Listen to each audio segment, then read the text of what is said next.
Donc on va commencer Inch'Allah. Alhamdulillah, nahmaduhu wa nasta'inuhu wa nastaghfiruh wa na'udhu billahi min shururi anfusina wa min sayyiati a'malina. Man yahdihillahu fala mudilla lahu wa man yudlil fala hadiya lahu. Wa ashhadu an la ilaha illallah wahdahu la sharika lahu wa ashhadu anna Muhammadan abduhu wa rasuluh. يا أيها الذين آمنوا اتقوا الله حق تقاته ولا تموتن إلا وأنتم مسلمون يا أيها الناس اتقوا ربكم الذي خلقكم من نفس واحدة وخلق منها زوجها وبث منهما رجالا كثيرا ونساء واتقوا الله الذي تساءلون به والأرحام إن الله كان عليكم رقيبا يا أيها الذين آمنوا اتقوا الله وقولوا قولا سديدا يصلح لكم أعمالكم ويغفر لكم ذنوبكم ومن يطع الله ورسوله فقد فاز فوزا عظيما وإن خير الكلام كلام الله وخير الهدي هدي محمد صلى الله عليه وسلم وإن شر الأمور محدثاتها وكل محدثة بدعة وكل بدعة ضلالة وكل ضلالة في النار أما بعد. Donc, on commence aujourd'hui le cours 25 dans l'explication de Nawaqid al-Islam et on est arrivé au Naqid, le numéro 7, Naqid al-Sabi'. Et le titre de ce Naqid ou de ce point, parmi les points de ce qui annule l'islam d'un individu musulman, c'est as-sihr, la sorcellerie ou bien la magie. Donc, on va lire aujourd'hui qu'est-ce qui a rapport avec ce sujet. Dans les paroles du Cheikh Salih al-Fawzan, dans l'explication. Donc le Cheikh Muhammad ibn Abdul Wahhab, rahimahullah, il dit, قال الشيخ رحمه الله, le Cheikh Fawzan il dit, قال الشيخ رحمه الله, الناقد السابع السحر ومنه الصرف والعطف, فمن فعله أو رضي به كفر, والدليل قوله تعالى وما يعلمان من أحد حتى يقولا إنما نحن فتنة فلا تكفر. Donc le cheikh il explique que ce septième point, al-sihr, et il mentionne quelques catégories de sihr, al-sarf, al-atf, et ainsi que d'autres catégories. Il dit que quiconque pratique la sorcellerie ou bien est satisfait de la sorcellerie, alors il est kafir. Alaykoum salam, il est kafir, et la preuve de ça c'est le verset qui est rapporté dans le verset dans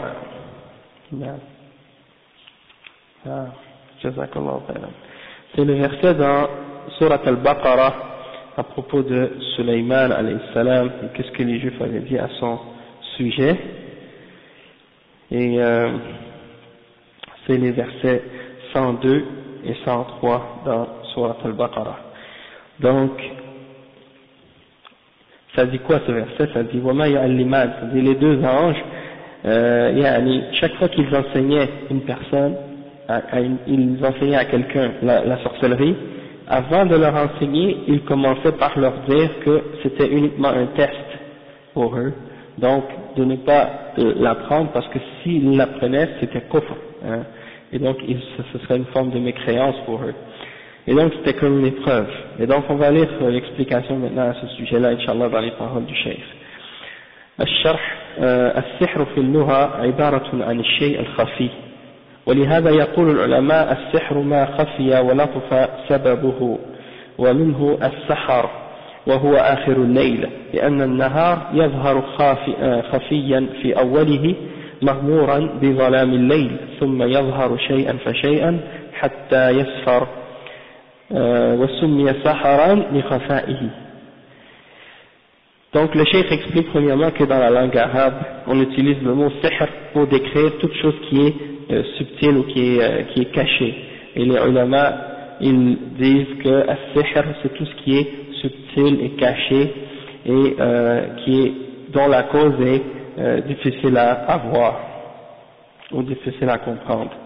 Et le cheikh il dit ensuite, il donne l'exemple du mot sahar, c'est-à-dire l'aube, hein, lorsque le jour se lève, pour dire qu'au début, le jour commence doucement, c'est quelque chose qui est caché, puis après de plus en plus, l'obscurité se dissipe, et donc petit à petit la clarté apparaît, et donc on l'appelle sahar parce que au début c'est quelque chose qui est caché, comme qui est difficile à distinguer. Et après il dit as-sihr fi ash-shar' yanqasimu ila qismayn haqiqi wa takhyili. فالحقيقي منه عبارة عن عمل يؤثر في الأبدان أو في القلوب، ويؤثر في الأبدان بالمرض أو بالموت، أو يؤثر في الفكر بأن يخيل إلى إنسان أنه فعل شيئا وهو لم يفعله، أو يؤثر في القلب فيورث به كراهة أو محبة غير طبيعيين. فهذا هو الصرف والعطف، بأن يعطف الإنسان ويحدث فيه محبة غير عادية لبعض الأشياء أو بعض الأشخاص، أو يكرهه إلى هذا الشيء، أو يبغضه إليه، كأن يفرق بين المرء وزوجه، أو يحبب أحدهما للآخر، ويسمى بالتولة. وعليكم السلام ورحمة الله وبركاته. Donc, le cheikh explique qu'il y a deux catégories de sorcellerie ou de magie. La première catégorie de magie, c'est celle qui est réelle. On l'appelle, on dit qu'elle est réelle. Et cette forme de magie qu'on dit qu'elle est al-haqiqiyya, ou al-sihr al-haqiqi, c'est quoi? C'est une sorte de magie qui a un effet sur les corps ou sur les cœurs. Elle a un effet sur les corps, soit par la maladie ou par la mort, et elle a aussi un impact sur la pensée des gens. Et ça peut faire imaginer à quelqu'un qu'il est en train de faire quelque chose alors qu'il ne l'a pas fait. Qu'il a fait quelque chose alors qu'il ne l'avait pas fait vraiment. Et il dit aussi que ça a un impact sur le cœur, et ça fait que quelqu'un commence à haïr ou à détester quelque chose, ou à aimer quelque chose, mais d'une façon qui n'est pas naturelle. C'est quelque chose qui arrive subitement dans une personne. Il se met à aimer quelqu'un ou quelque chose, ou à détester quelqu'un ou quelque chose comme ça, et c'est pas de façon normale. Et c'est ce qu'on appelle as-sarf al-atf, c'est-à-dire que tout d'un coup quelqu'un commence à aimer quelque chose d'une façon qui est anormale, soit une personne ou une chose, ou il commence à détester une personne ou une chose. Et on utilise ça, parfois les sorciers utilisent ça pour, par exemple, faire qu'un homme et une femme qui sont mariés se séparent, ou bien pour qu'ils restent ensemble, soi-disant. Ils utilisent cette sorte de sorcellerie-là, comme pour que le mari aime sa femme, ou pour que la femme aime son mari, ou bien pour que l'homme déteste sa femme, ou que l'homme déteste sa femme, ou que la femme déteste son mari. Donc les gens qui utilisent cette forme de sorcellerie-là ou de magie-là, ils utilisent ça de cette façon-là. Et ils appellent ça aussi at-tiwala. C'est un autre nom. C'est comme les trucs comme les potions ou les trucs qu'ils utilisent pour faire que des gens soient ensemble ou pour séparer des gens. Les sorciers utilisent beaucoup ça, malheureusement. Donc les cheikh il dit wat-takhyili, la deuxième catégorie de sorcellerie, c'est at-takhyili, c'est-à-dire celle qui est c'est-à-dire illusoire. C'est comme des gens qui utilisent des trucs ou des tours pour faire croire aux gens des choses, alors que c'est des tours ou des illusions. On les appelle souvent des illusionnistes, des gens qui font des trucs comme ça pour faire croire aux gens des choses qui sont pas réelles. Et il dit ما يؤثر في الأبصار والأنظار فترى الشيء على خلاف ما هو عليه, c'est-à-dire que c'est une forme de sorcellerie ou de magie, plutôt de magie, disons, qui est utilisée, et en fait on joue avec les gens, on trompe leurs yeux, pour leur faire croire qu'ils voient quelque chose alors que c'est pas réellement ce qu'ils voient. Et la première catégorie de sihr qu'on a parlé, celle qui est réelle, elle est mentionnée dans Surat al-Falaq. Surat al-Falaq, le verset qui dit قُلْ أَعُوذُ بِرَبِّ الْفَلَقِ مِنْ شَرِّ مَا خَلَقَ وَمِنْ شَرِّ غَاسِقٍ إِذَا وَقَبَ وَمِنْ شَرِّ النَّفَّاثَاتِ فِي الْعُقَدِ وَمِنْ شَرِّ حَاسِدٍ إِذَا حَسَدَ. C'est le verset 113 dans le Coran, et ça dit je cherche protection auprès du Seigneur de l'aube naissante, contre le mal des êtres qu'il a créés, contre le mal de l'obscurité quand elle s'approfondit, contre le mal de celles qui soufflent, les sorcières, celles qui soufflent sur les nœuds, et contre le mal de l'envieux quand il a envie. Donc ça c'est un exemple de sihr qu'on appelle al-haqiqi, sihr al-haqiqi, c'est-à-dire la magie qui est réelle. C'est-à-dire que cette sorcellerie-là, elle est réelle, elle existe vraiment. Et comment on sait qu'elle existe réellement? C'est parce qu'on a des références dans les textes du Coran et de la Sunna qui montrent qu'elles existent et qu'elles sont réelles. D'accord? Le cheikh il dit والنفاثات جمع نفاثة وهي التي تعقد العقد وتنفث فيها وتقصد بذلك الإضرار بالمسحور، ومنه ما حصل للنبي صلى الله عليه وسلم لما سحره لبيد بن الأعصم اليهودي، صار يخيل إليه صلى الله عليه وسلم أنه فعل الشيء وهو لم يفعله، فتأثر بالسحر لأن الأنبياء بشر يعرض لهم ما يعرض للبشر، وهذا نوع من الأمراض فيمرضون ويصيبهم ما يصيب البشر، ومن ذلك السحر لأنه مرض، فأرسل الله إليه صلى الله عليه وسلم ملكين يرقيانه بهذه السورة، فوقف عنده فقال أحدهما ما شأن الرجل؟ فقال الآخر مطبوب يعني مسحور، قال من طبه أي من سحره؟ قال لبيد بن الأعصم في مشط مشاطة في جف طلعة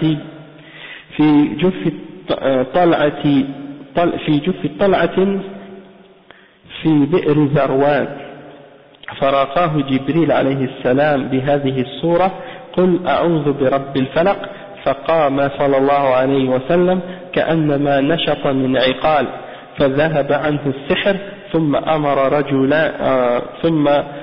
أمر رجالا أن يذهبوا إلى هذه البئر، فذهبوا فاستخرجوا منه السحر فأتلفوه، وقالوا للنبي صلى الله عليه وسلم ألا تقتله؟ فقال أما الله فقد شفاني ولا أحب أن أفتح على الناس شرا، فتركه درءا للفتنة، فدل على أنه مستحق للقتل، لأن الرسول صلى الله عليه وسلم لم يقل لا يجوز قتله أو لا يستحق القتل، وإنما قال لا أحب أن أفتح على الناس شرا يعني فتنة، لأن اليهود عندهم عهد مع النبي صلى الله عليه وسلم، ولو أنه قتله لحصل منهم فتنة وشر، ولا شك أن درء المفاسد مقدم على جلب المصالح، فتركه صلى الله عليه وسلم لأن الغرض حصل وهو شفاؤه صلى الله عليه وسلم، فهذا من النوع الحقيقي الذي يؤثر. Le cheikh il explique que an-naffathat c'est le pluriel de naffata, et an-naffata c'est celle qui fait des nœuds sur une corde et qui souffle dessus, et elle fait ça dans le but de faire du tort à la personne qui est ensorcelée. Et ça c'est arrivé au prophète Muhammad sallallahu alayhi wa sallam parce qu'il a été ensorcelé par un juif qui s'appelait Labid ibn al-A'sam. Et le prophète sallallahu alayhi wa sallam, il avait comme l'impression qu'il faisait quelque chose alors qu'il ne l'avait pas fait. Alors il s'était fait affecter par cette sorcellerie-là, et le cheikh explique que même les prophètes peuvent être affectés par la sorcellerie comme tous les autres êtres humains, parce qu'ils sont des êtres humains eux aussi. Wa alaykum salam wa rahmatullah. Et ça c'est une sorte de maladie.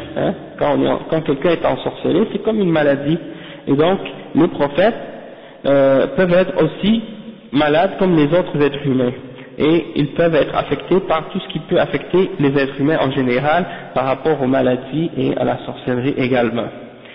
Bien entendu, c'est important de mentionner en fait que même s'il avait été ensorcelé, le prophète sallallahu alayhi wa sallam, ça n'affecte pas toutefois rien qui a rapport avec la transmission de la révélation et du message. Ça, sur ce point-là, c'est quelque chose le prophète sallallahu alayhi wa sallam est protégé à ce sujet-là. Toutefois, ça avait rapport avec l'impact que ça a eu sur lui, sur le plan de la sorcellerie et sur le plan de la maladie sur son corps. Et comment il a été guéri, c'est que Allah subhanahu wa ta'ala a envoyé 2 anges au prophète sallallahu alayhi wa sallam pour lui faire la ruqya avec la sourate Qul a'udhu bi rabbil falaq et Qul a'udhu bi rabbin nas. Alors les 2 anges se sont mis devant lui, ou près de lui, et des anges a demandé à l'autre qu'est-ce que cet homme a, et l'autre a répondu, il a été ensorcelé. Et l'autre a demandé, et qui l'a ensorcelé, et l'autre a répondu, c'est Labid ibn al-A'sam. Et après ils ont dit que c'était une magie, une sorcellerie que l'autre avait fait, et qu'il l'avait placé dans un puits quelque part qui s'appelle Bi'r al-Zarwan.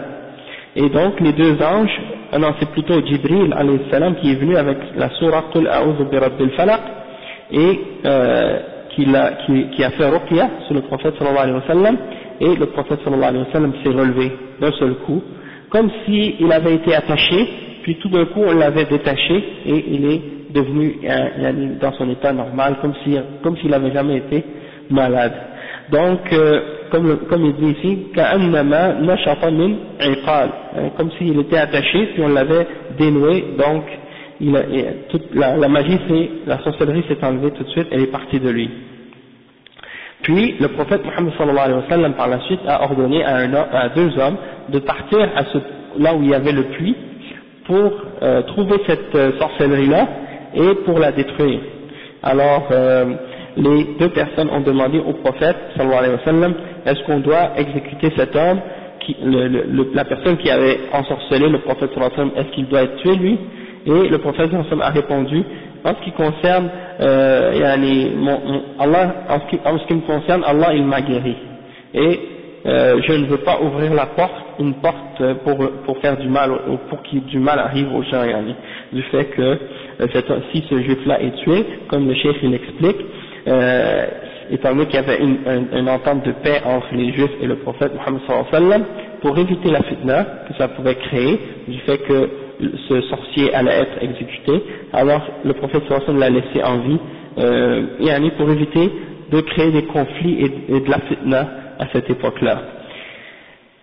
Parce que, comme le cheikh explique, il dit, le prophète sallallahu alayhi wa sallam n'a pas répondu aux 2 hommes qu'ils ne méritaient pas d'être exécutés, ou bien que ce n'était pas permis de l'exécuter. Il a uniquement répondu en disant, je ne veux pas ouvrir une porte vers le mal pour les gens. Et ça c'est pour dire en fait, comme je disais, que si cet homme-là, ce sorcier-là avait été exécuté, ça pouvait ouvrir une porte vers la fitna, étant donné l'entente de paix qu'il y avait entre les juifs et le prophète sallallahu alayhi wa sallam.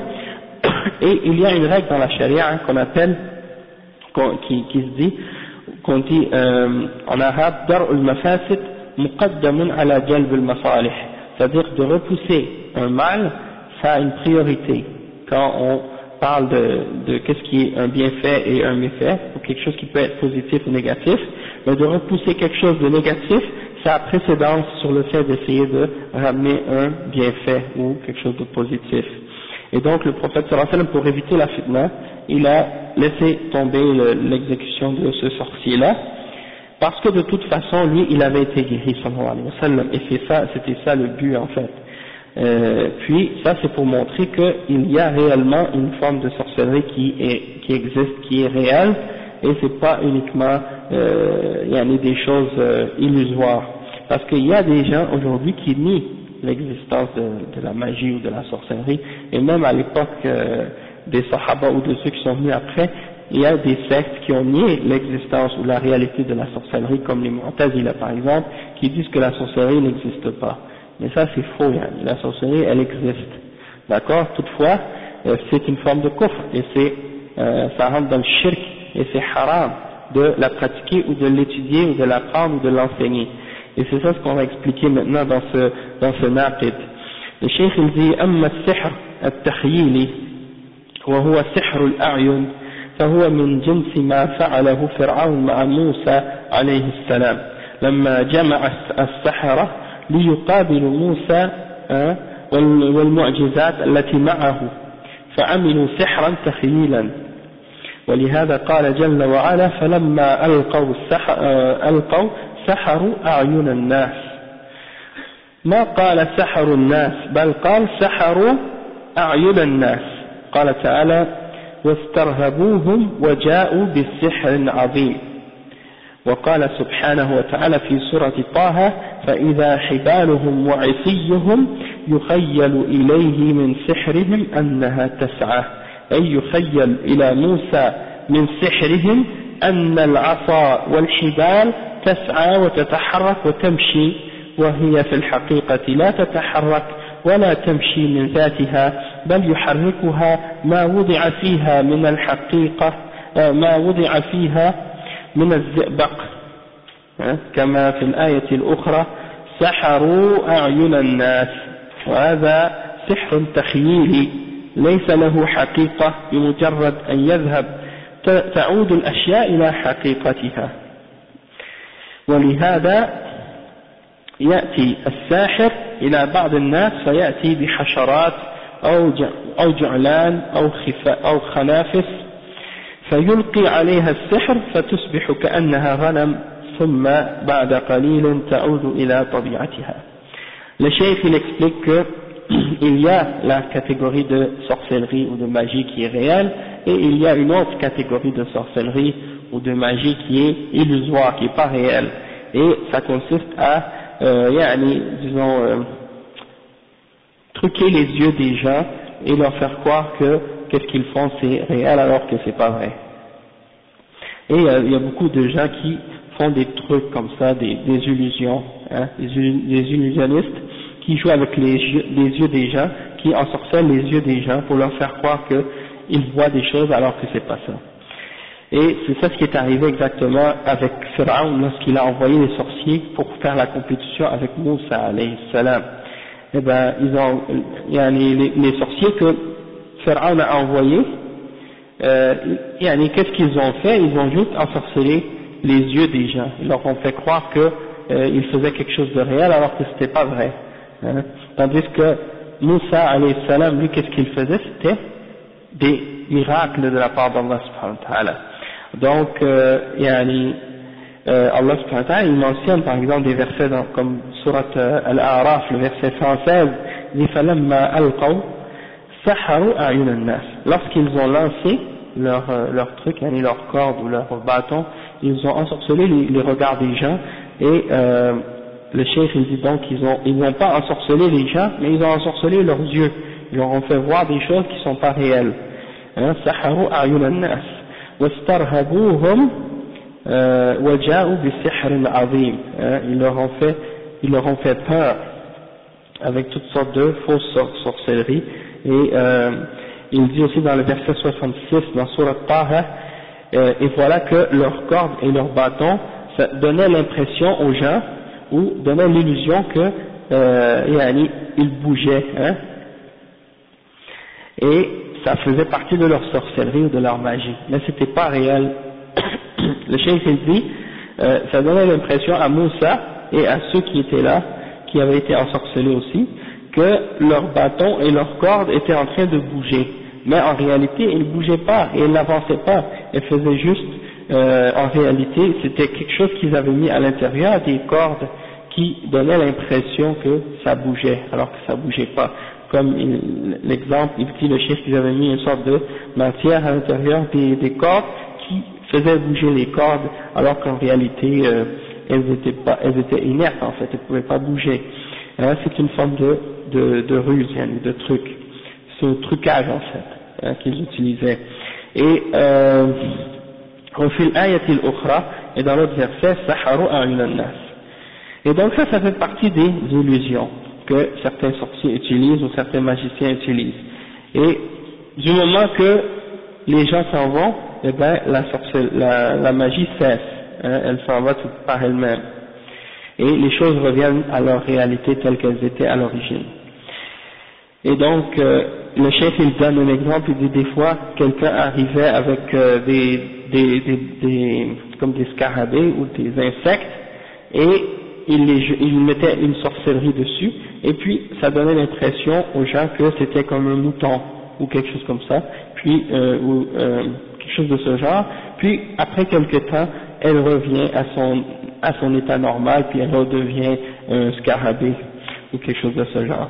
Et il dit ici, وَمِنْهُ مَا يَعْمَلُهُ النَّشَّالُونَ وَالْمُحْتَالُونَ فيأتون إلى بعض الناس بأوراق عادية فيضعون عليها القمرة أو القمرة فيظنونها نقودا فيأخذون في مقابلها أموالا أو صرافة نقودا بنقود ثم إذا ذهب الساحر عادت هذه الأشياء إلى حقيقتها أوراقا لا قيمة لها وهذا شيء معروف ويقع كثيرا على أيدي النشالين المحتالين الذين يأخذون أموال الناس بالباطل. Il dit parfois aussi qu'est-ce qui se passe, c'est qu'il y a des gens qui volent ou qui fraudent, des voleurs comme ça, qui trompent les gens. Ils leur donnent des feuilles de papier, ils ont mis une maille comme la sorcellerie dedans, puis ça donne l'impression que c'est de la vraie argent, hein, et ils vont acheter ou ils vont échanger cet argent-là contre de la vraie argent, puis du moment qu'ils sont partis, le papier reprend sa forme normale, puis les gens réalisent que c'était même pas réellement de l'argent, c'était juste du papier, puis ils utilisent ces méthodes-là pour voler les gens. Et le cheikh il dit que ça arrive souvent de la part des gens qui font du vol ou qui font de la sorcellerie. Le cheikh il dit فالسحر بنوعيه قديم في البشرية ذكره الله تعالى في قوم فرعون وأن السحرة كانوا عند فرعون وفي رعيته يحترفون السحر فلما جاء موسى عليه السلام برسالة ربه ومعه المعجزات التي تدل على صدقه وهي العصا التي تنقلب إلى حية ويده يدخلها في جيبه عليه السلام فتخرج بيضاء من غير آفة أو برص هذه معجزات من عند الله لا صنع للبشر فيها لأن المعجزات التي من عند الله لا دخل للبشر فيها ولا يستطيع بنو الإنسان أن يأتوا بمثلها لأنها من عند الله جل وعلا والنبي صلى الله عليه وسلم لا يقدر أن يعمل المعجزة وإنما هي من عند الله عز وجل هو الذي يجعلها على يد نبيه صلى الله عليه وسلم على يد نبيه ورسوله تصديقا له قال تعالى وقالوا لولا أنزل عليه آية من ربه قل إنما الآيات عند الله فالرسول لا يستطيع أن يأتي بآية إلا أن يأتي بما يؤتيه الله من المعجزات. Le cheikh dit que la sorcellerie, dans ces deux catégories, que ce soit réel ou illusoire, c'est quelque chose de très ancien dans l'humanité. Et Allah en a parlé et a dit que ça existait même à l'époque de Pharaon et que les sorciers existaient et qu'ils étaient au service de Pharaon. Hein, et donc ils faisaient de la sorcellerie pour lui. Et lorsque Moussa est venu avec le message de son Seigneur et qu'il avait les miracles pour supporter la véracité de ce qu'il disait, et c'est par exemple le fait qu'il avait un bâton que lorsqu'il le lançait il se transformait en serpent, en un vrai serpent, et aussi sa main il la rentrait dans sa poche ou bien dans son manteau, puis quand il la sortait elle sortait éclatante et blanche et éclatante, et donc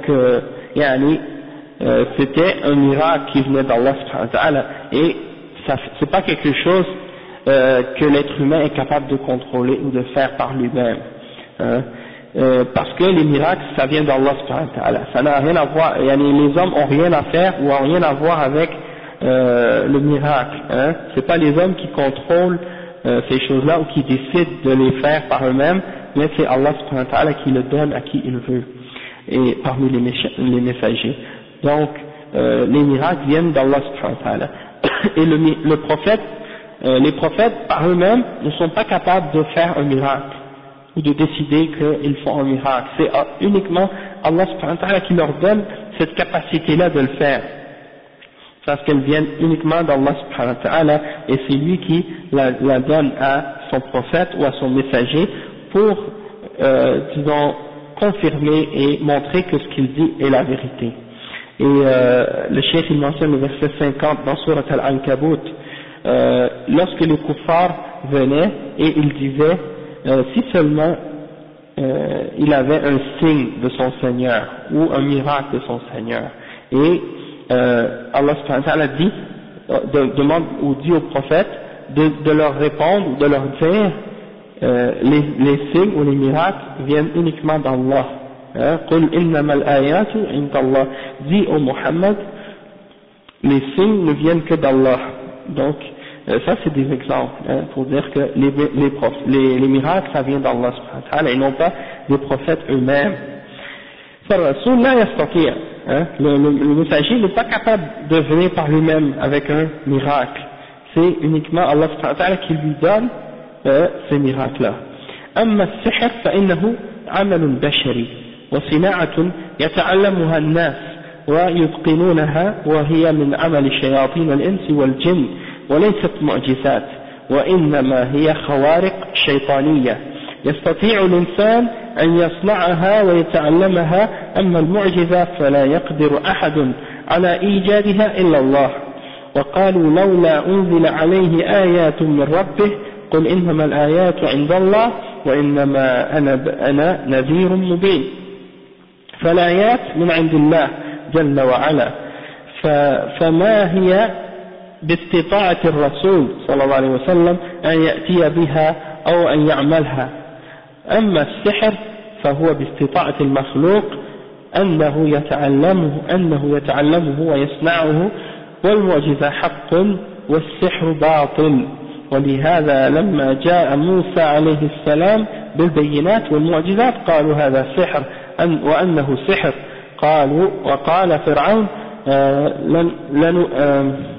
لنأتينك بسحر مثله فلنأتينك بسحر مثله فجمعوا السحر لمقابلة موسى وتواعدوا يوما واجتمع الناس ليشاهدوا ما يقع بين السحرة وموسى هل السحرة يغلبون موسى أو موسى يغلب السحرة.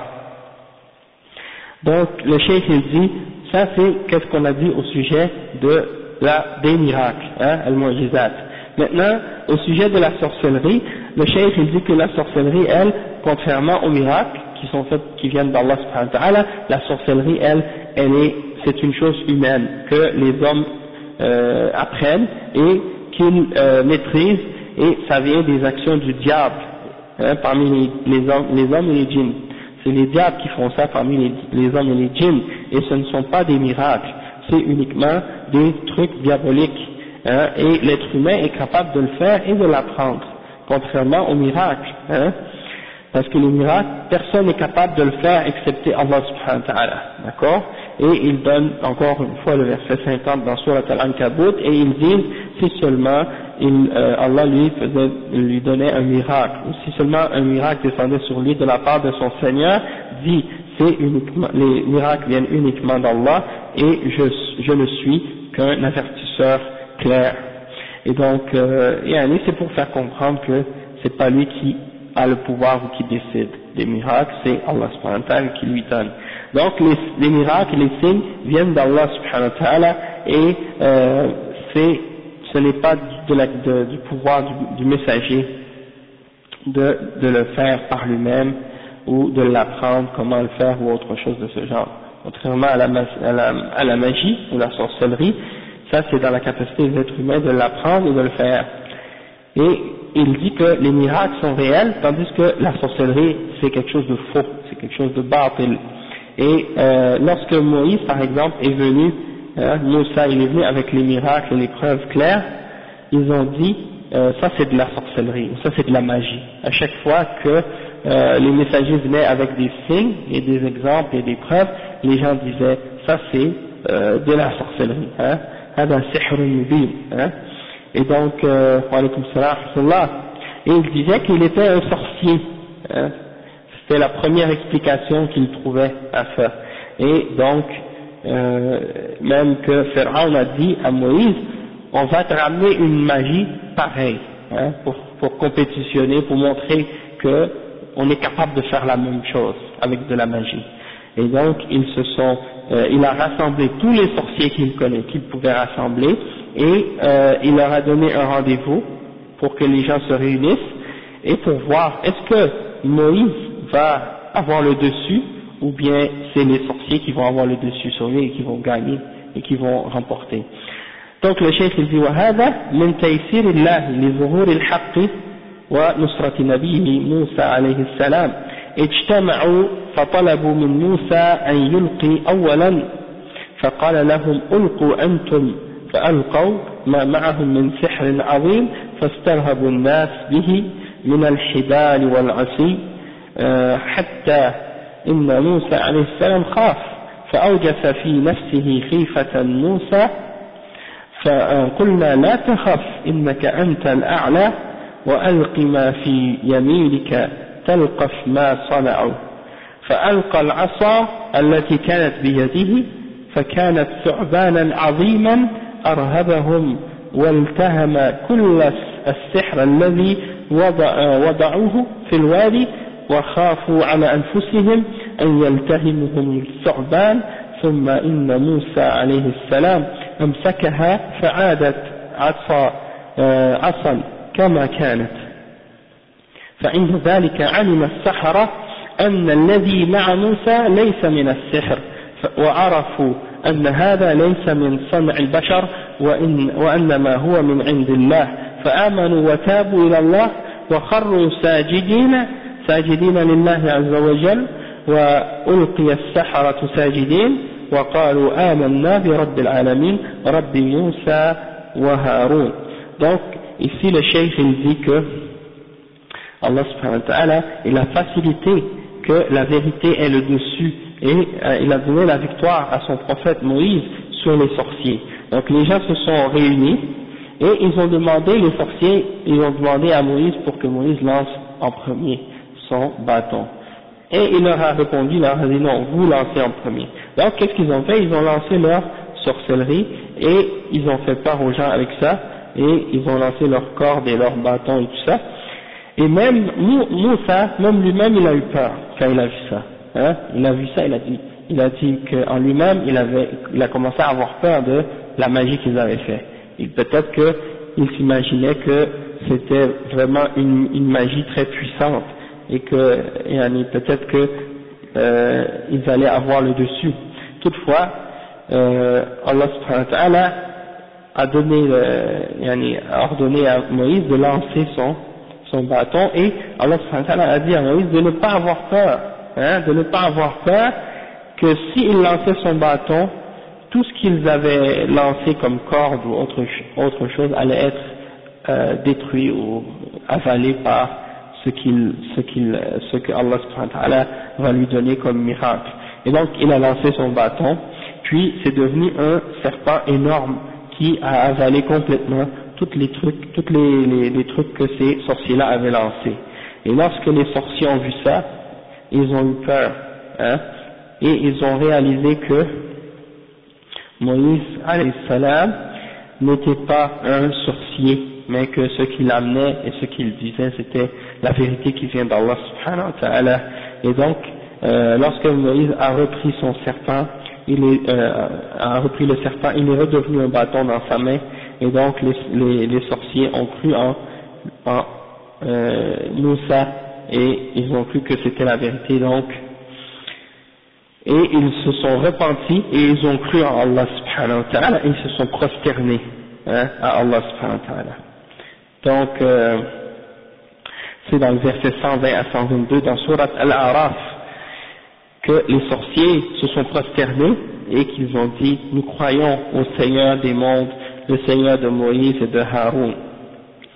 ففضح الله فرعون في هذا الموقف والمشهد العظيم فضح الله فرعون وقومه وأبطل ما معهم وظهرت المعجزة الربانية التي لا صنع للبشر فيها. عند ذلك تجبر فرعون وتكبر وعاند وتواعد السحرة بالبطش والجبروت ولكن ثم ماذا؟ قالوا فاقض ما أنت قاض إنما تقضي هذه الحياة الدنيا إنا آمنا بربنا ليغفر لنا خطايانا وما أكرهتنا عليه من السحر والله خير وأبقى. وتواعدهم أن يقتلهم ويصلبهم في جذوع النخل ولكنهم صبروا وقالوا ربنا أفرغ علينا صبرا وتوفنا مسلمين. فكانت العاقبة لأهل الإيمان أي لنبي الله موسى عليه السلام وللمؤمنين، فانتصر الحق وبطل ما كانوا يعملون. فتبين أن المعجزات التي مع الأنبياء إنما هي من صنع الله، لا يستطيع أحد من البشر كائن من كان ولا من الملائكة أن يوجد شيئا منها، وإنما هي من خلق الله وصنعه. Le cheikh il continue l'explication et il dit que Allah a humilié et a mis la honte sur Pharaon à ce moment-là, lui qui s'attendait à avoir le dessus sur les sorciers, Pharaon qui s'attendait à avoir le dessus sur Moussa alayhi salam, et bien c'est lui plutôt qui s'est fait avoir et qui a perdu. Et donc il a perdu la face devant tout le monde, et donc pour se venger, il a voulu montrer qu'il était plus fort et il s'est enflé d'orgueil et il s'est opposé à la vérité et il a menacé tous les sorciers de les torturer ou de les tuer et de les punir. Et donc les sorciers ont répondu à Pharaon, juge et décide ce que tu veux comme jugement, tu peux uniquement juger dans cette dunya, mais on espère nous de notre côté que notre Seigneur va nous pardonner nos péchés et ce que tu nous as forcé à faire comme sorcellerie, et Allah il est meilleur et bien entendu sa récompense est plus durable. Et ça c'est les versets 82-83 dans Surat Taha.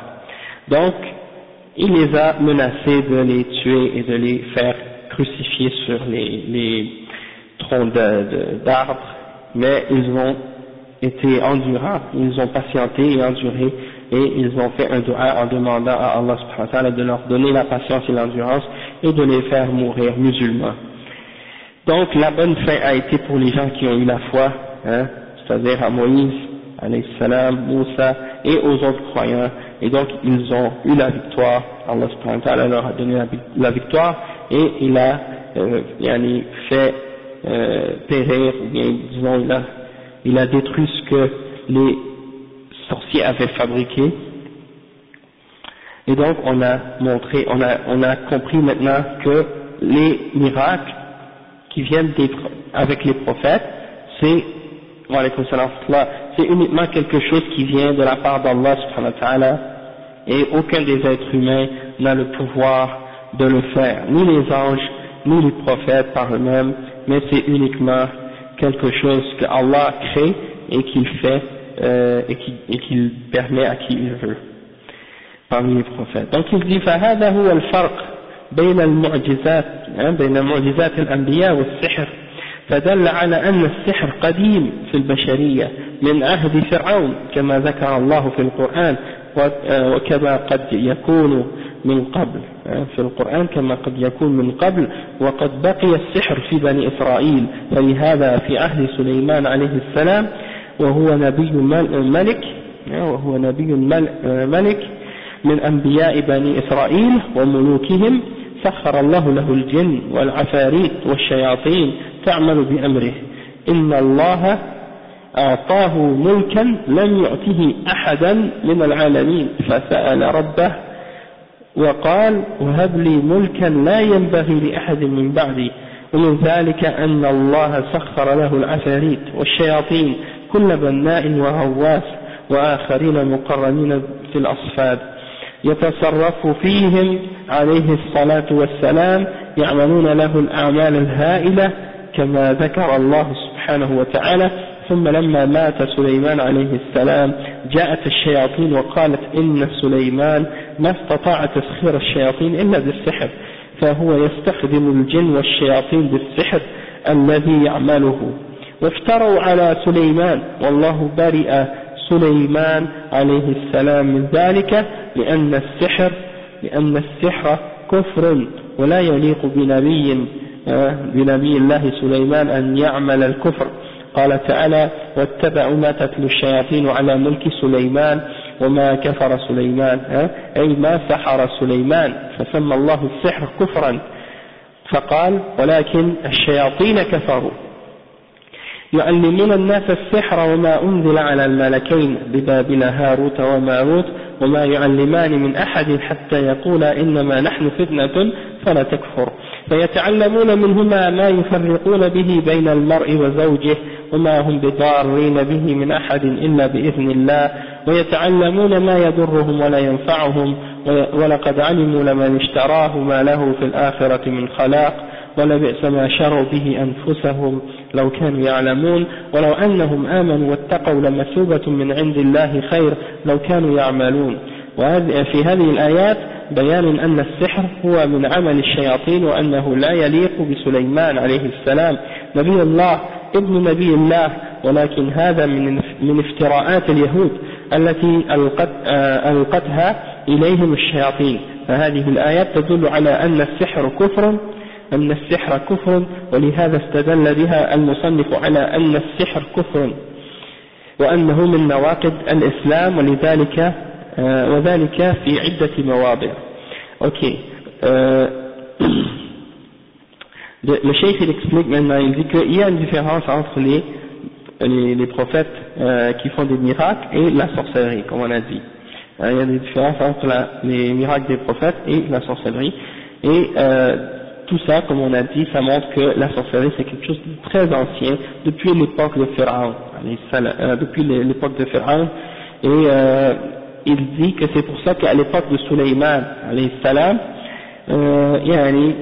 il y a de la sorcellerie qui est restée à l'époque de Sulayman. Et Allah subhanahu wa ta'ala a parlé de ça dans le Coran. Donc, il a parlé de ça dans le Coran. Sulayman c'était un prophète. Sulayman c'était un prophète d'Allah. Et il était un roi en même temps. Un prophète et un roi. Et un roi parmi les rois des fils d'Israël. Et Allah subhanahu wa ta'ala lui avait assujetti les djinns et les shayatines et les afarites, donc toutes ces créatures-là avaient été assujetties et ils étaient tous sous son contrôle et sous son pouvoir, d'accord. Et ça c'est quelque chose que Allah subhanahu wa ta'ala lui a permis et lui a donné, et c'est un royaume qu'il n'a donné à personne d'autre que Sulayman alayhi salam. Et donc il mentionne le dua de Sulayman, dans Surat Sad, Sulayman a demandé à Allah subhanahu wa ta'ala, comme c'est écrit dans le verset 35, donne-moi un royaume que personne après moi ne pourra avoir, et c'est le fait qu'il avait le contrôle sur toutes ces créatures-là. Et parmi les créatures, c'était al-afarit, c'est-à-dire une catégorie de shaitan parmi les djinns, et il utilisait les shayatines pour faire des constructions et pour bâtir des choses, et les utilisait à son service, comme c'est mentionné dans le verset 37 et 38 dans Surat Sad. Donc il les utilisait comme Allah subhanahu wa ta'ala explique, et il lui faisait toutes sortes de travaux incroyables, Et donc, qu'est-ce qui est arrivé après la mort de Sulayman? C'est que les diables ont inventé des mensonges à propos de Sulayman, et ils ont raconté à propos de Sulayman qu'il faisait ou qu'il avait le contrôle sur les djinns et sur les shayatins à cause de la sorcellerie, à cause de la magie. Donc ils ont menti sur Sulayman alayhi salam, parce que c'était pas la sorcellerie qui lui donnait ce pouvoir, mais c'était plutôt Allah subhanahu wa ta'ala qui lui avait donné le pouvoir sur les diables et sur les djinns. Mais bien entendu ils ont inventé un mensonge contre Sulayman, et Allah subhanahu wa ta'ala dans le Coran il a innocenté Sulayman de ce que les shayatins avaient dit à son sujet, et Allah subhanahu wa ta'ala a fait savoir que la sorcellerie c'était quelque chose de kufr, et que ce n'est pas permis, ou que ce n'est pas propre à un prophète, ou correct pour un prophète de faire ce genre de choses, de faire de la sorcellerie, parce que c'est le kufr, et bien entendu les prophètes ne font pas de kufr. Donc il mentionne les versets 102 et 103 dans Surat Al-Baqarah.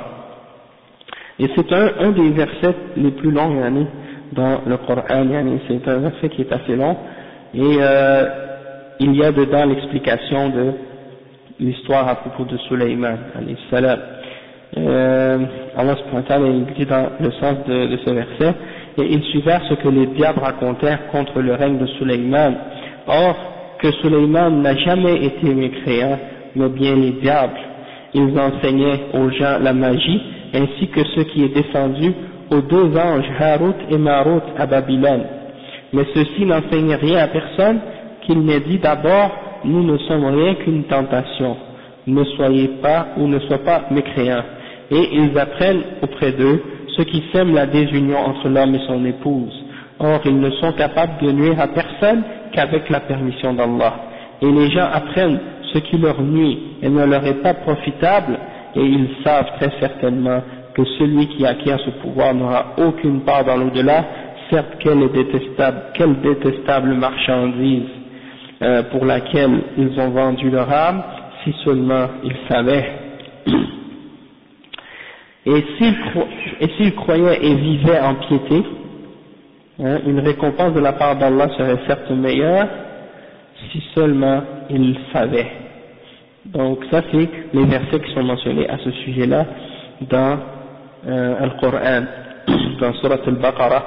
Donc dans ces versets-là, il y a la preuve que As-Sihr c'est une forme de kufr, et que ça fait partie des actions du shayatin, et que c'est pas correct de dire que Sulayman, qui est le fils d'un prophète, qui est un prophète d'Allah, et le fils du prophète d'Allah, c'est-à-dire Daoud alayhi salam, parce que Sulayman est le fils de Daoud alayhi salam, donc c'est pas propre, c'est pas acceptable de dire à son sujet ou de croire qu'un prophète d'Allah pouvait faire des choses pareilles. Mais ça fait partie des mensonges des Juifs qu'ils ont inventés au sujet de Sulayman, et c'est les diables qui leur ont inspiré ce mensonge-là. Et donc, dans ces versets-là, il y a la preuve que la sorcellerie c'est une forme de kufr, ok? Et c'est pour ça que l'auteur de ces nawaqid, c'est-à-dire le Cheikh Mohammed ibn Abdul Wahhab, a mentionné ce verset-là comme preuve pour dire que la sorcellerie c'est une forme de kufr, et que ça fait partie des choses qui annulent l'islam d'une personne. Et à ce sujet-là, il y a plusieurs preuves dans ce verset-là. C'est-à-dire dans ce même verset, à différents endroits, il y a plusieurs preuves qui indiquent que la sorcellerie c'est kufr. Et on va les lire un par un, avec les explications du cheikh. Et puis, il y a beaucoup de sorcellerie qui est répandue dans les pays musulmans aujourd'hui, dans plein de pays. Et les gens pratiquent ça comme si c'était correct, comme si c'était normal. Et ils réalisent pas qu'en faisant ça, ils détruisent leur islam. Ils sortent de l'islam en faisant ça. Et donc, peu importe qu'est-ce que quelqu'un peut avoir comme intérêt de faire de la sorcellerie ou d'apprendre la sorcellerie ou de demander à quelqu'un de faire de la sorcellerie pour elle ou pour lui, ben cet intérêt-là ne peut pas avoir l'importance au point de vendre son âme et de vendre son paradis et d'avoir l'enfer en échange. Qui va laisser tomber le paradis et choisir d'aller en enfer pour l'éternité juste pour un petit intérêt futile de cette dunya. Donc quelqu'un qui fait cet échange-là, c'est quelqu'un qui n'a pas de foi à la base. Le cheikh il dit que, comme les exemples des preuves du kufr de celui qui fait la sorcellerie dans ce verset-là sont nombreux, et parmi ces exemples-là, la première partie du verset où Allah subhanahu wa ta'ala dit وما كفر سليمان قوله وما كفر سليمان أي ما عمل السحر لأن السحر كفر ولا يليق بنبي الله. Le premier point, c'est que Allah subhanahu wa ta'ala il dit وما كفر سليمان, c'est-à-dire Sulayman n'a pas mécru. Et Allah il a appelé dans ce verset-là السحر par le terme il l'a appelé le kufr, il l'a appelé par le terme sihr, pour dire que le sihr c'est une forme de kufr et qu'un prophète ne peut pas faire ce genre de choses. ثانيا قوله ولكن الشياطين كفروا يعلمان الناس السحر, دل على أن تعليم السحر كفر وأنه من تعليم الشياطين وأنه ليس من تعليم الأنبياء عليهم الصلاة والسلام. Le cheikh il dit que dans cette deuxième partie du verset, Allah subhanahu wa ta'ala dit mais ce sont les diables qui ont mécru, ils enseignent aux gens la sorcellerie ou la magie. Donc ça prouve encore une fois que d'apprendre ta'lim al-sihr, d'enseigner la sorcellerie c'est kufr, et que ça fait partie de l'enseignement des diables, des shayatin, et que ça ne fait pas partie de l'enseignement des prophètes alayhi salatu wassalam. Troisièmement, ثالثا قوله وما يعلمان من أحد يعني الملكين حتى يقولا إنما نحن فتنة فلا تكفر أي لا تتعلم السحر فتكفر فمن تعلم السحر كفر. Le troisième exemple dans le verset, c'est que les deux anges Harut et Marut, ils disaient avant d'enseigner à quiconque, n'apprenez pas la sorcellerie, parce que nous sommes une fitna, et donc ne faites pas le kufr, n'apprenez pas le kufr. Donc ça prouve que d'apprendre le kufr ou d'apprendre le sihr c'est kufr. Que si tu apprends la sorcellerie, tu deviens kafir. C'est ça ce que ça veut dire. Donc ça c'est un autre exemple. Donc d'enseigner le sihr, la sorcellerie c'est kufr, et de l'apprendre aussi c'est kufr. Ok. Et quatrièmement, قوله تعالى ولقد علموا لمن اشتراه ما له في الآخرة من خلاق إنما هذا ما له في الآخرة من خلاق إنما هذا في حق الكافر لأن الكافر ليس له نصيب في الآخرة أي الجنة فدل على أن السحر كفر يمنع من دخول الجنة. Le cheikh il dit que Allah subhanahu wa ta'ala par la suite dans le verset il dit et ils ont certes su que quiconque faisait le commerce de la sorcellerie, soit pour acheter les services de la sorcellerie ou autre chose comme ça, eh ben il n'avait aucune part dans l'au-delà. Et ça veut dire que c'est un kafir, parce que c'est uniquement le kafir qui n'a pas de part dans l'au-delà, dans l'akhira. Et donc ça prouve que la sorcellerie c'est quelque chose qui empêche de le faire entrer au paradis, et donc c'est kufr. Cinquième preuve dans le verset, وقال تعالى ولو أنهم آمنوا واتقوا هذا دليل على أن السحر ينافي الإيمان والتقوى. Cinquième point, c'est que Allah subhanahu wa ta'ala dit et si ils avaient cru et qu'ils avaient eu at-taqwa, qu'ils avaient craint Allah subhanahu wa ta'ala, et donc ça c'est la preuve qu'ils n'avaient pas la foi et qu'ils n'avaient pas de taqwa, et que la sorcellerie oppose la crainte d'Allah et l'iman. D'accord. Ensuite le cheikh dit فهذه المواضع من الآيات كلها تدل على أن تعلم السحر وتعليمه كفر وأن تعلم السحر وتعليمه كفر وأن من استبدله واستبدل الكفر بالإيمان صار كافرا وأنه ليس له نصيب من الجنة وأن من تعلم السحر انتفى عنه الإيمان ولو أنهم آمنوا واتقوا لمثوبة من عند الله خير دل على أن السحر ينافي الإيمان وأنه ناقض من نواقض الإسلام وهذا وجه استدلال الشيخ رحمه الله بهذه الآيات.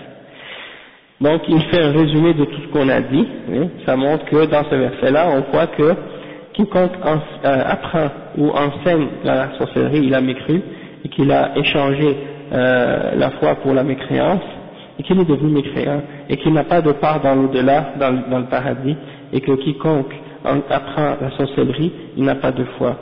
Comme Allah subhanahu wa ta'ala, il dit s'ils avaient cru, et donc ça veut dire qu'ils n'ont pas de foi. Et que c'est une chose qui annule l'islam d'une personne d'apprendre la sorcellerie.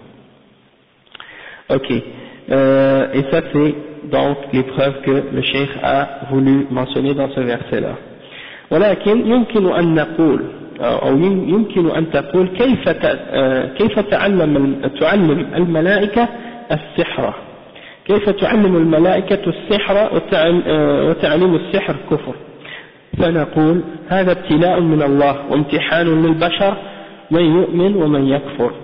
Quelqu'un pourrait poser la question, comment les anges peuvent apprendre, plutôt peuvent enseigner la sorcellerie, alors que d'enseigner la sorcellerie c'est kufr. Et quelqu'un et la réponse à ce sujet-là, c'est que ça c'est une épreuve de la part d'Allah subhanahu wa ta'ala qu'il a fait aux êtres humains pour voir qui allait croire et qui allait être mécréant. Hein? Donc c'est une épreuve en fait. On va dire voilà, vous avez cette chose-là que vous pouvez apprendre. Si vous l'apprenez, vous allez être kuffar, et si vous l'apprenez pas et que vous en écartez, vous allez être des mu'minin, vous restez des mu'minin. Donc ne l'apprenez pas, hein, et c'est une épreuve pour les gens, pour voir s'ils vont faire preuve de foi ou non. Le cheikh dit فنقول هذا ابتلاء من الله وامتحان للبشر ومن يؤمن بالله ومن يكفر فهذان ملكان أنزلهما الله لتعليم السحر لأجل امتحان الناس من يؤمن ومن يكفر ولهذا لا يعلمان أحدا من الناس حتى يقول إنما نحن فتنة فلا تكفر فهما ينصحان المتعلم بأن يترك تعلم السحر ويبينان أنه كفر فإنهما لا يعلمان ويسكتان ولكن ينصحان بأنه كفر فإن أقدم عليه باختياره كفر والله جعل الملكين يعلمان الناس السحر من أجل امتحان الناس ليس لأجل أن السحر لا بأس به وأنه مباح وإنما من أجل أن يتبين من يكفر ومن يؤمن ومن يقبل النصيحة فعرفنا من هذا أن السحر كفر تعلمه وتعليمه. نعم. Donc le cheikh explique que tout ça c'est comme une épreuve de la part des deux anges. Et les deux anges, avant d'enseigner aux gens, ils disaient nous sommes un test pour vous, alors ne faites pas la mécréance, vous n'apprenez pas la sorcellerie. Donc ils ne laissaient pas les gens juste en disant par exemple on vous apprend la sorcellerie puis c'est tout. Non, ils disaient n'apprenez voici on va vous apprendre la sorcellerie, mais si vous l'apprenez c'est la mécréance que vous allez faire. Donc n'apprenez pas la sorcellerie. Donc ils enseignaient, mais en même temps ils donnaient le nasiha pour avertir les gens. Et donc c'était une épreuve pour voir qui allait accepter ou non. Celui qui acceptait la nasiha, il était sauvé, tandis que celui qui n'acceptait pas la nasiha, il tombait dans le kufr. Et ça montre que, comme on a dit tout à l'heure, d'enseigner ou d'apprendre la sorcellerie c'est kufr. وقال الشيخ رحمه الله أو رضي به إذا لم يتعلمه ولم يعمله ولكن رضي به وما أنكره يكفر أيضا بمجرد الرضا لأن من رضي بالكفر فقد كفر فالمؤمن لا يرضى الكفر. Le cheikh explique un autre point parmi les paroles du cheikh qui montre à quel point les paroles du cheikh sont précises, même si elles sont résumées, même si elles sont courtes, mais elles sont très précises. C'est que le cheikh Mohammed ibn Abdul Wahhab, il dit أو رضي به, c'est-à-dire où il en a été satisfait, c'est-à-dire même si quelqu'un ne l'a pas appris et il ne l'a pas enseigné, mais quelqu'un l'a fait pour lui et lui il en a été satisfait, et ben il rentre dans le kufr lui aussi, parce qu'il a été satisfait du kufr. Et quiconque agrée ou est satisfait du kufr, alors il est lui-même kafir, il a mécru. Parce que le croyant ne peut pas accepter ou être d'accord avec le kufr. إذن السحر كفر تعلمه وتعليمه والعمل به والرضا به كل هذه الأمور مما يدل على أنه يجب إنكار السحر ومنع السحرة وإزالتهم من المجتمع يعني لئلا ينشروا الشر والفساد فيه ولهذا جاءت الأحاديث بقتل الساحر قال صلى الله عليه وسلم حد الساحر ضربه بالسيف. نعم. وعمل الصحابة بذلك فقتلوا السحرة. كتب عمر رضي الله عنه إلى عماله أن يقتلوا كل ساحر وساحرة وحفصة بنت عمر أم المؤمنين أمرت بقتل جارية لها سحرتها. وجندب بن كعب الصحابي قتل الساحر بحضرة أحد أمراء بني أمية لما جاء ووجد الساحر يلعب عند الأمير يخيل إلى الناس أنه يقتل شخصا ثم يحييه يقطع رأسه ثم يعيده من باب السحر التخييلي، فهو لم يصنع شيئا ولكنه تخييل على الناس. فقرب منه جندب بن كعب حتى ضربه بالسيف وقطع رأسه وقال إن كان صادقا فليحيي نفسه. ولهذا يقول الإمام أحمد رحمه الله صح قتل الساحر عن 3 من أصحاب النبي صلى الله عليه وسلم عن عمر وحفصة وجندب ibn Ka'b.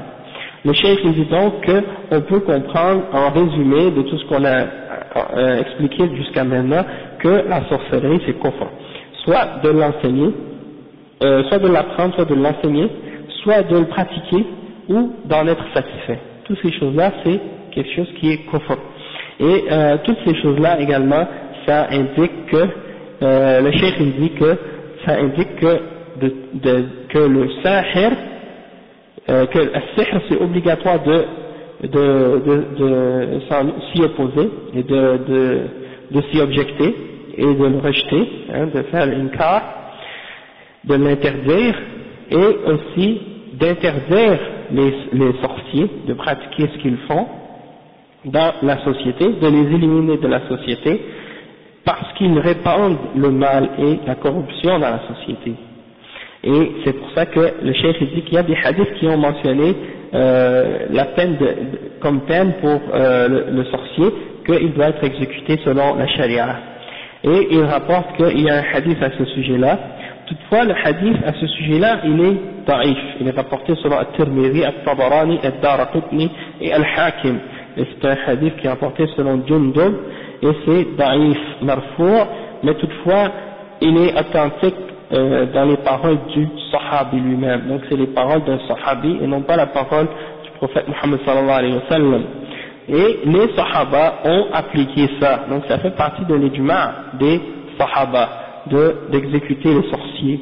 Et il donne les exemples de 3 parmi les sahaba qui ont appliqué la peine de l'exécution pour les gens qui pratiquent la sorcellerie. Le premier c'est Omar ibn Khattab.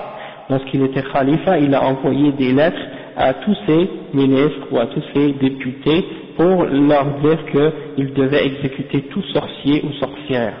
Et ça c'est rapporté selon Ahmad, Abu Daoud, et également ça a été rapporté selon la fille de Omar ibn al-Khattab, Hafsa, al-Mu'minin, radiyallahu anha, elle a ordonné qu'on exécute une de ses servantes qui l'avait ensorcelé.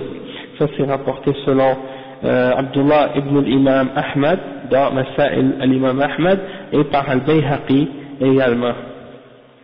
Et ça a été rapporté aussi selon un autre sahabi qui s'appelait Jundub ibn Ka'b al-Sahabi, et lui, Jundub ibn Ka'b, il a exécuté lui-même un sorcier en présence du chef, du khalifa de l'époque, un des Umara de Bani Umayya, lorsqu'il a trouvé ce sorcier ou cet illusionniste en train de faire des jeux de ce genre devant l'amir.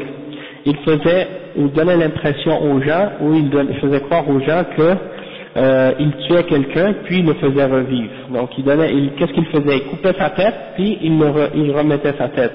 Et il faisait ça comme la sorte qu'on appelle la deuxième catégorie de sorcellerie ou de magie qu'on appelle la magie qui est illusoire. Et donc, il faisait croire aux gens qu'il coupait la tête de quelqu'un puis qu'il la remettait. Et qu'est-ce qui est arrivé? C'est qu'en fait, ce sahabi-là, il s'est rapproché de lui et il lui a coupé la tête avec son épée et il a dit, si tu es véridique, alors refais-toi vivre toi-même. Et bien entendu, il n'était pas capable de se faire revivre lui-même. Et ça c'est rapporté par Al-Bukhari dans Al-Tarikh Al-Kabir et par Al-Bayhaqi dans Al-Kubra, et c'est authentifié par Ibn Muhammad Abdul Wahhab dans Kitab Al-Tawhid, et donc c'est ça. Ça a été rapporté de différentes versions. Et l'imam Ahmad, rahimahullah, il a dit que l'exécution du sorcier a été rapportée par 3 parmi les sahaba du prophète sallallahu alayhi wa sallam, dont Omar, Hafsa et Jundub ibn Ka'b radiyallahu anhum. Le cheikh dit ولو أظهر الساحر التوبة فإنه لا يقبل منه بل يرشد عليه الحد لأنه لا يوثق بتوبته لأنه زنديق وقد يظهر التوبة أو يظهر التوبة وفي قلبه السحر فيقتل على أي حال ولو كان صادقا في توبته يعني ولو كان صادقا في توبته فيما بينه وبين الله جل وعلا فالله يقبل توبته أما نحن فيطبق عليه الحد ونقتله بكل حال. Le cheikh il dit que si le sorcier nous montre qu'il se repent à Allah subhanahu wa ta'ala, à quelqu'un qui pratique la sorcellerie, il montre qu'il s'est repenti à Allah subhanahu wa ta'ala, alors le cheikh il dit ça ne veut pas dire qu'on doit cesser d'appliquer sur lui la punition qui est prescrite pour le sorcier, c'est-à-dire que le fait qu'il a pratiqué la sorcellerie, il doit être exécuté, parce qu'on ne peut pas faire confiance en sa repentance. Il fait partie de la catégorie de ce qu'on appelle az-zanadiqa, c'est-à-dire az-zindiq. Et az-zindiq c'est quoi, ou qu'est-ce que ça signifie le mot zindiq? En fait c'est l'hérétique ou bien le munafiq. Az-zindiq c'est le munafiq, toutefois c'est une catégorie de munafiq qui expriment toujours leur mécréance puis qui se repentent à chaque fois. Donc chaque fois qu'il se fait attraper, il se repent. Et il le fait à chaque fois comme ça. Donc arrivé à un certain moment donné, on n'accepte plus de lui, on n'accepte plus sa repentance, puis il est exécuté quand même. Et le cheikh explique et il dit que si il est sincère dans sa repentance, Allah subhanahu wa ta'ala va accepter sa repentance. D'accord? Si il est sincère dans sa repentance, Allah subhanahu wa ta'ala va accepter sa repentance. Toutefois, sa repentance est entre lui et Allah, et nous on applique la punition qui a été prescrite sur lui, hein, pour débarrasser la société de son mal, parce que même s'il s'est repenti et qu'il montre qu'il s'est repenti, la sorcellerie qu'il a appris reste toujours dans son cœur, hein, et on n'a pas de moyen de vérifier ou de savoir réellement si il va pas revenir ou recommencer à le faire. Donc c'est ça. Le cheikh dit ولهذا يظهر لنا بطلان السحر وأنه كفر أكبر يخرج من الملة وردة عن دين الإسلام وأنه من نواقض الإسلام وأن حد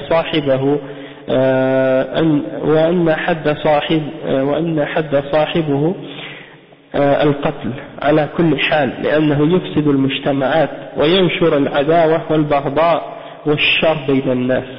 ومن هذا ندرك أن ما يفعل من باب السيرك فيما يسمونه أو من باب الألعاب البهلوانية فيأتون بالساحر في الحفلات والمنتزهات والسياحة ليعمل القمرة، وهذا سحر صريح ولو سموه بغير اسمه.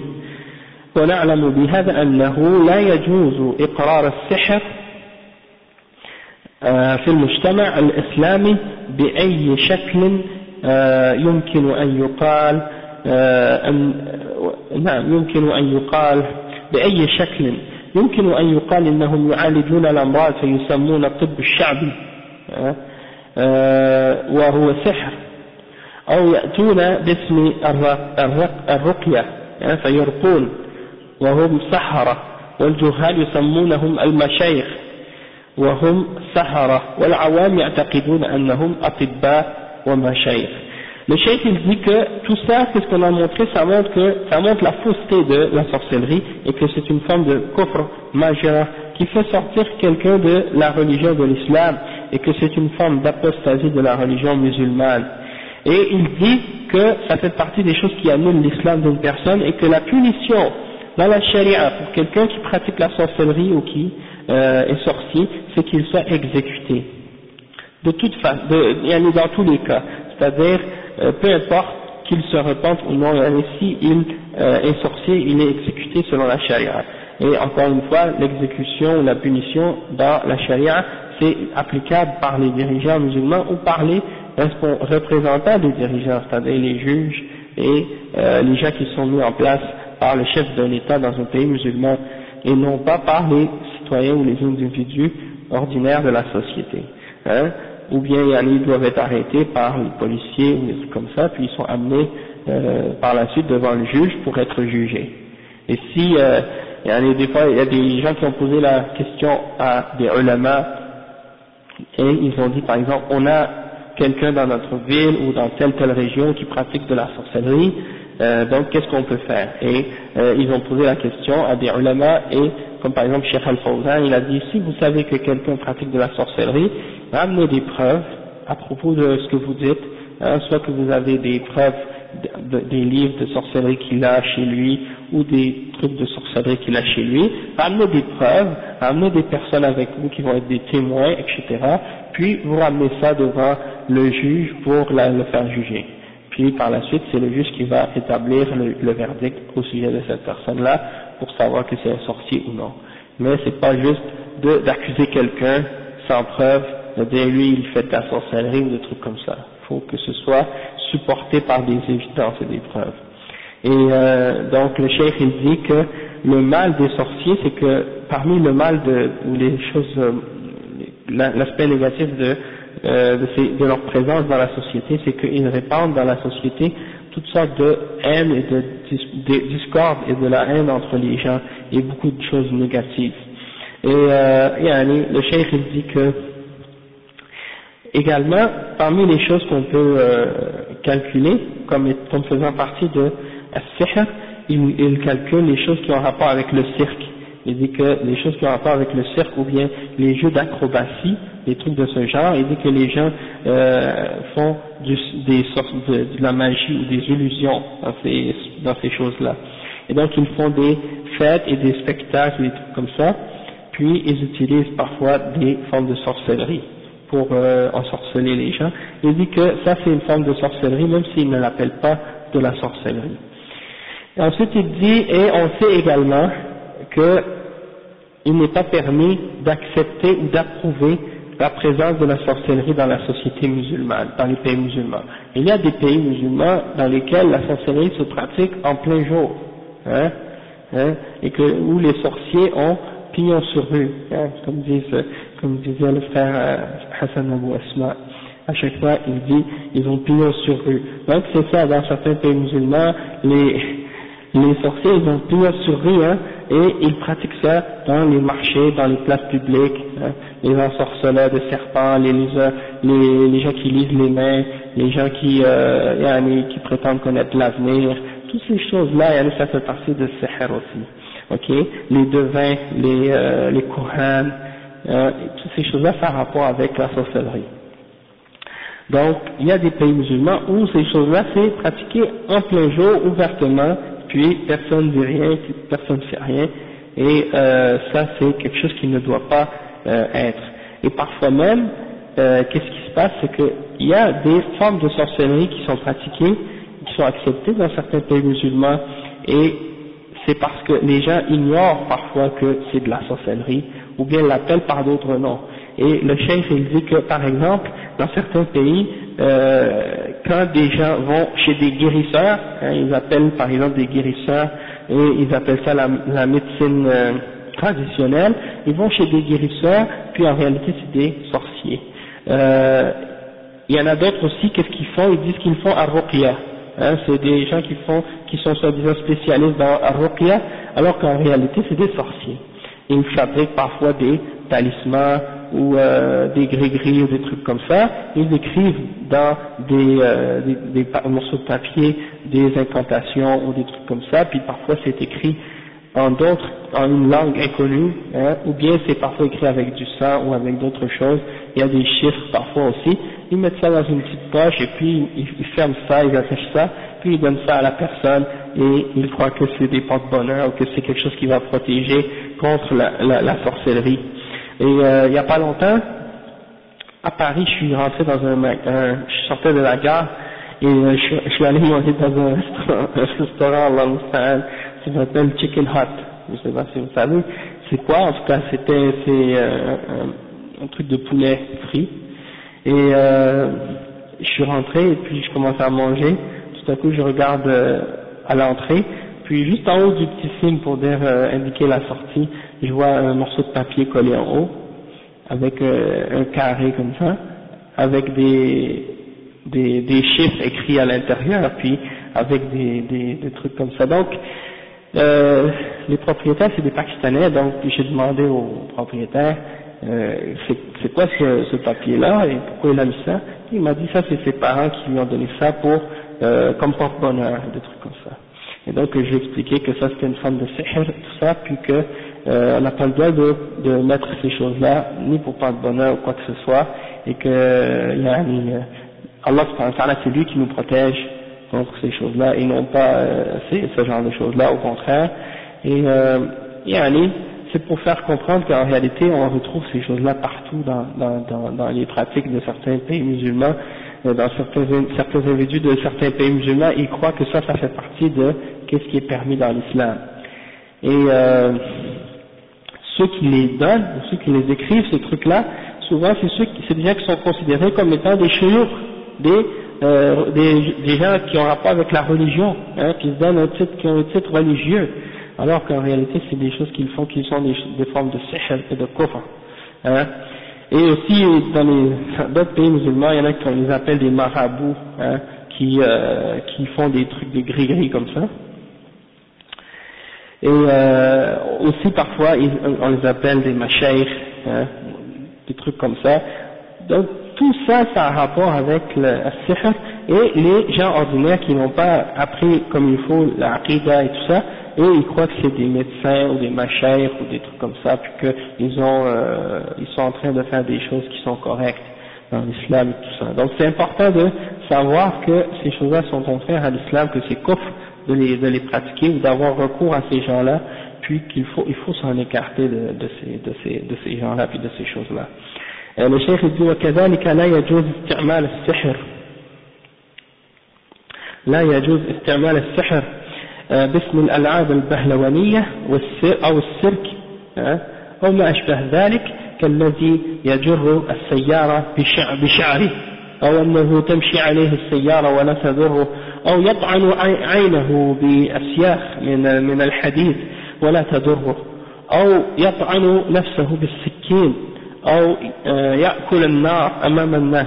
هذا كله كذب وكله من السحر التخييري لا يجوز عمله ولا الرضا به ولا جلب أصحابه ليعملوها أمام المسلمين لأنه منكر ظاهر يجب إنكاره والقضاء عليه وتطهير بلاد المسلمين منه. Le cheikh il dit qu'il n'est pas permis non plus d'utiliser de la sorcellerie, que ce soit au nom de trucs de magie ou d'illusionnistes ou des trucs de jeux acrobatie ou de cirque ou des trucs de ce genre, et aussi des gens qui font des trucs qui sont hors de l'ordinaire, comme par exemple vous allez voir une personne qui va tirer des voitures avec ses cheveux, ou bien qui va faire passer sur lui des voitures et que ça lui fait rien, ou qui par exemple se rentre des tiges de métal dans les yeux et que ça lui fait rien, ou bien qui se rentre des trucs de couteau, hein, il se transperce avec des lames ou des tiges de fer ou des couteaux puis ça lui fait rien, ou qui mange du feu devant les gens. Tout ça c'est des mensonges, il dit le cheikh, ça fait partie de la sorcellerie takhili, c'est-à-dire des illusionnistes, et c'est pas permis d'être satisfait de ces choses-là. Et non plus c'est pas permis d'appeler ou d'amener ces gens-là pour pratiquer ces choses-là devant les musulmans, et que ça fait partie de quelque chose qui est un grand mal, qui est apparent, puis que c'est obligatoire de dénoncer, puis de le rejeter, et de l'éliminer complètement et de purifier les pays musulmans de ces choses-là. Il reste juste un dernier petit point, puis on termine avec ça, Inch'Allah. C'est le cheikh, il y a une question, il y a un point au sujet de hukmu حل السحر عن المسحور. الشيخ لا شك أن السحر إصابة ومرض يحتاج إلى علاج، والله جل وعلا ما أنزل داء إلا وأنزل له شفاء. فبماذا نعالج المسحور؟ نعالجه بالرقية الشرعية، والنبي صلى الله عليه وسلم عولج بالرقية ورقاه جبريل بسورة الفلق، فيرقى المريض بالقرآن والأدوية الشرعية، فهذا لا بأس به، لأنه حل السحر عن المسحور بما شرعه الله جل وعلا، وأنه سبحانه ما أنزل داء إلا وأنزل له شفاء. أما حل السحر بسحر مثله فلا يجوز، وهو علاج بما حرمه الله أو بما حرم الله، بل علاج بالكفر، والنبي صلى الله عليه وسلم يقول تداووا ولا تداووا بحرام. Cheikh il dit qu'au sujet de guérir, d'enlever la sorcellerie qui a été mise sur quelqu'un, le Cheikh il dit qu'il n'y a pas de doute que la sorcellerie, lorsqu'elle est tombée sur quelqu'un et que la personne souffre de la sorcellerie, il a besoin d'un remède, il a besoin d'un traitement. Et le Cheikh il dit que Allah, quand il a fait descendre un malaise, quand il a fait descendre une maladie, il fait toujours descendre un remède avec. Et comment donc pouvons-nous guérir ou traiter la personne qui a été affectée par la magie? Le Cheikh il dit le traitement de la sorcellerie c'est par ar-ruqya ash-shar'iyya, c'est-à-dire d'utiliser ar-ruqya, la récitation du Coran et la récitation des hadiths et des du'as qui sont mentionnés pour guérir les formes de sorcellerie. Et le prophète sallallahu alayhi wa sallam, lui, il a utilisé lui-même, il a été guéri par ar-ruqya.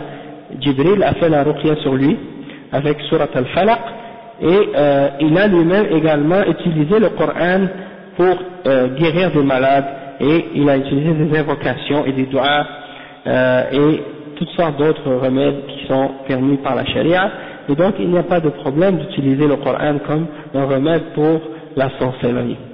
Et donc on utilise qu'est-ce que Allah nous a donné, ce qui est permis pour guérir ces choses-là. Et Allah subhanahu wa ta'ala, comme on a dit, chaque fois qu'il fait descendre un malaise ou un mal, il y a toujours un remède qui vient avec.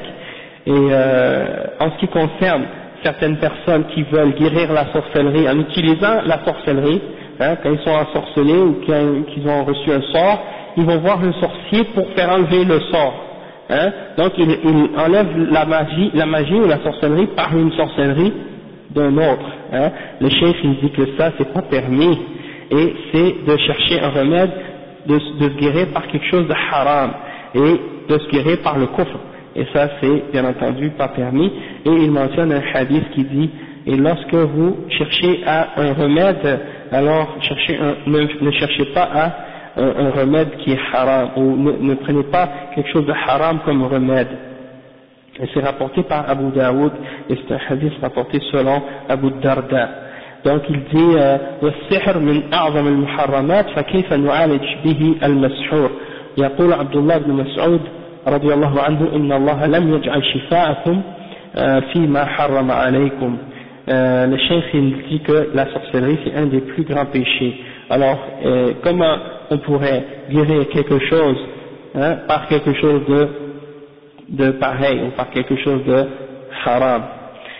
Et Abdullah ibn Mas'ud radiyallahu anhu, il disait que Allah n'a pas mis votre guérison dans quelque chose qui est haram pour vous. Et ensuite il dit والسحر من أشد المحرمات فلا يجوز أن نعالج به المسحور وإنما نعالج المسحور بما نعالج به سائر الأمراض من الرقية بالقرآن وبالأدعية وبالتعوذات الشرعية والأدوية المباحة، فهذا الذي يعالج به المسحور. وما يقال خلاف ذلك من جواز حل السحر بسحر مثله فهو قول مردود وباطل، فلا يجوز الأخذ به لأنه يخالف الأدلة الشرعية من كتاب الله وسنة رسوله صلى الله عليه وسلم، والواجب تنقية المجتمعات المسلمة من السحرة وأعمالها وأن لا يقروا في البلاد أو في البلد بين الناس وينشرون السحر أو ينشرون السحر بين الناس، والواجب محاربتهم والقضاء عليهم. ومن عرف أنه يعمل السحر فإنه يقدم إلى المحكمة لينال جزاؤه الشرعي حتى يستريح منه العباد والبلاد، ولا نفتح لهم المجال ونستقدمهم أو ندافع عنهم ونقول اتركوهم يعالجون الناس فهم يجلبون السحر، وبذلك نزيد الشر شرا ونزيد السحر سحرا. Donc pour terminer, le cheikh il dit que la sorcellerie c'est parmi les plus graves interdictions dans l'islam, c'est une des plus grandes interdictions, et c'est pas permis de guérir donc la sorcellerie par la sorcellerie, et on guérit uniquement la sorcellerie ou la personne qui a été ensorcelée par ce qui a été prescrit par la charia, comme toutes les autres maladies, avec le ruqya par le Coran et par les invocations et les demandes de protection d'Allah subhanahu wa ta'ala, qui sont légales et permises et acceptées. Et donc ça c'est ce qui est rapporté par Allah subhanahu wa ta'ala dans le Coran et dans la sunna du prophète sallallahu alayhi wa sallam, et c'est comme ça qu'on doit guérir les gens qui ont été affectés par la sorcellerie. Et tout ce qui a été mentionné qui est contraire à ça, qui voudrait par exemple essayer de dire que c'est permis d'utiliser la sorcellerie pour enlever la sorcellerie, alors ça c'est une parole qui est rejetée, qui est fausse, et il n'est pas permis de la prendre, cette position-là. Elle est contraire aux preuves de la charia, du Coran ou de la sunna, et donc qu'est-ce qui est obligatoire pour les musulmans, c'est de nettoyer les sociétés musulmanes des sorciers et de leurs actions, de leurs actions et de leur travail, et de ne pas les accepter dans les pays musulmans, et de ne pas les laisser répandre leur sorcellerie entre les gens, et c'est obligatoire de les combattre et de mettre fin à leur pratique. Et quiconque est connu comme étant une personne qui pratique ce genre de choses, il doit être présenté aux tribunaux, dans les tribunaux islamiques, pour être jugé selon la charia, pour amener, disons, pour que les serviteurs d'Allah subhanahu wa ta'ala retrouvent la paix, et qu'on ne laisse pas la porte ouverte à ces gens-là pour les inviter ou les amener dans nos pays, et également pour les défendre et dire laissez-les guérir les gens, soi-disant parce qu'ils guérissent la sorcellerie, et il faut les laisser. Il y en a qui disent ça, mais il faut pas prendre, il faut pas accepter ces paroles-là de ces gens-là, parce qu'ils ne font qu'augmenter le mal et ils ne font augmenter que la sorcellerie. Et en fait, les sorciers ici, en Occident, il y en a beaucoup qui viennent des pays musulmans, qui viennent ici pratiquer ça, et ils invitent les musulmans à venir les voir chez eux, puis ils prennent beaucoup d'argent en échange de ces choses-là, et parfois même ils deviennent riches avec ces choses-là. Et ici, étant donné que dans les pays de Kufr, il n'y a pas de législation contre la sorcellerie, que c'est pas considéré comme réel pour eux, donc ils ont toute la liberté de pratiquer la sorcellerie, et donc il faut faire attention à ces gens-là et s'écarter de ce genre de personnes. On va s'arrêter ici, on va prendre une pause et puis on continue Inch'Allah dans quelques minutes. Subhanakallahumma wa bihamdik, ashhadu an la ilaha illa ant, astaghfiruka wa atubu ilayk.